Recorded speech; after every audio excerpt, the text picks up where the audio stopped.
Dear Anya, aku terkagum-kagum saat kau dan teman-temanmu membawakan satu nomor Coupe de Ballet dengan jumlah penari yang banyak.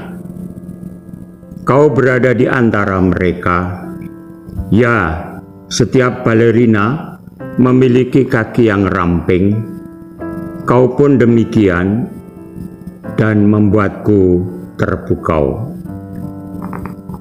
Balet merupakan seni tari istimewa yang berasal dari Italia dan berkembang di Perancis. Tarian yang secara khusus digelar di atas panggung, sehingga berbeda dengan tarian secara umum. Dengan langkah, gerakan, musik, kostum, dan tata rias bisa bercerita guna menampilkan sebuah kisah. Ya, begitulah. Kau dan teman-temanmu mewakili negaramu, Belarus, di acara Festival Internazionale del Folklore di Roma. Republik Belarus atau sering disebut dengan Belarusia adalah sebuah negara di Eropa Timur dengan ibu kota Minsk. Berdekatan dengan Rusia di timur dan timur laut, Ukraina di selatan, Polandia di barat, dan Lithuania serta Latvia di barat laut. Perlu diingat bahwa negara-negara bekas Uni Soviet merupakan sebutan 15 negara yang baru yang muncul sebagai akibat dari bubarnya Uni Soviet pada bulan Desember 1991. Ke-15 negara tersebut adalah berdasarkan urutan abjad, yaitu 1. Armenia, 2. Azerbaijan, 3. Belarus, 4. Estonia, 5. Georgia, 6. Kazakhstan, 7. Kyrgyzstan, 8. Latvia, 9. Lithuania, 10. Moldova, 11. Rusia, 12. Tajikistan, 13. Turkmenistan, 14. Ukraina, dan 15. Uzbekistan. Lawatan Presiden Joko Widodo. Dear Anya, saat kau menghadiahkan setumpuk boneka Rusia, jadi saya teringat akan invasi negara tetanggamu itu, yakni Rusia ke Ukraina. Perang Rusia di Ukraina dapat menyebabkan krisis sosial dan ekonomi.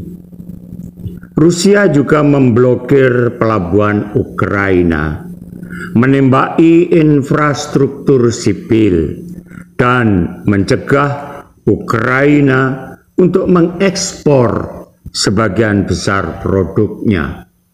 Ya, invasi yang menggoncangkan dunia. Dan saat ini, Duta Besar Inggris untuk Indonesia dan Timor Leste, Owen Jenkins, mengungkapkan rasa terima kasihnya kepada Presiden Republik Indonesia Joko Widodo, berharap kunjungan internasional Presiden Jokowi dalam rangka misi perdamaian membuahkan kesuksesan. Inggris mengatakan bahwa ulah Rusia menginvasi Ukraina tak hanya berdampak pada negara kawasan, tetapi juga global, termasuk Indonesia. Ukraina adalah satu pengekspor biji-bijian dan minyak nabati terbesar di dunia. Mengekspor biji-bijian untuk memenuhi kebutuhan 400 juta orang seluruh dunia. Bahkan seperempat kebutuhan biji-bijian Indonesia juga dipasok dari Ukraina. Karena perang, harga biji-bijian utama melambung tinggi, sehingga menciptakan salah satu kenaikan paling dramatis harga pangan dan energi dalam sejarah. Rusia dan Ukraina mendadak akur. Dear Anya yang baik, tiba-tiba ada berita yang mengatakan Rusia dan Ukraina akur di tengah perang yang terjadi antara keduanya. Dan ternyata ada peran Israel di dalamnya. Mengapa Presiden Vladimir Putin menyambut baik kembalinya Benjamin Netanyahu sebagai kepala pemerintahan Israel dan mengisyaratkan niat untuk memperkuat kerjasama antara kedua negara? Kementerian Luar Negeri Rusia juga mengatakan siap untuk kerjasama yang konstruktif dengan Israel untuk menjernihkan iklim di Timur Tengah dan kancah internasional secara umum. Selain Putin, Presiden Ukraina Volodymyr Zelensky juga memberikan selamat dan mendoakan Netanyahu agar sukses menuju kesejahteraan dan keamanan Israel. Zelensky juga menandaskan untuk memperkuat kerjasama dengan Israel, yakni kesiapan Ukraina untuk kerjasama yang erat guna memperkuat ikatan dalam menghadapi tantangan bersama, juga mencapai kemakmuran dan kemenangan atas kejahatan. Netanyahu dilantik sebagai Perdana Menteri setelah bertugas sebagai oposisi. Ia memimpin apa yang oleh para analis disebut sebagai pemerintahan paling kanan dalam sejarah Israel. Pada saat dimulainya serangan Rusia ke Ukraina, Israel mengambil sikap hati-hati terhadap Moskow, berusaha untuk menjaga netralitas. Israel secara khusus menekankan hubungan antara kedua negara, karena Israel memiliki lebih dari 1 juta warga dari bekas Uni Soviet.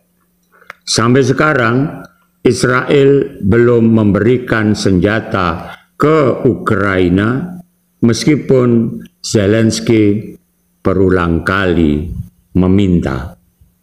Kemerdekaan hak segala bangsa. Dear Anya Zasenka, yang baik dan penolong sesuai dengan arti namanya. Di sini kusampaikan benar apa yang pernah dikatakan oleh Federico Garcia Lorca, bahwa kemerdekaan adalah puisi. Demikian juga tarianmu. Ya, kemerdekaan itu adalah hak segala bangsa, seperti yang termaktub dalam alinea pertama pembukaan Undang-Undang Dasar Negara Republik Indonesia tahun 1945, bahwa sesungguhnya kemerdekaan itu ialah hak segala bangsa. Dan oleh sebab itu, maka penjajahan di atas dunia harus dihapuskan karena tidak sesuai dengan peri kemanusiaan dan peri keadilan. Dear Anya, harapan yang bisa ditanamkan adalah berani memperjuangkan kemerdekaan. Tidak hanya memperjuangkan kemerdekaan bangsa sendiri, namun juga seluruh bangsa di dunia. Karena setiap negara memiliki hak untuk merdeka. Selain itu, menentang adanya penjajahan yang tidak sesuai dengan hukum dan hak asasi manusia yang berlaku.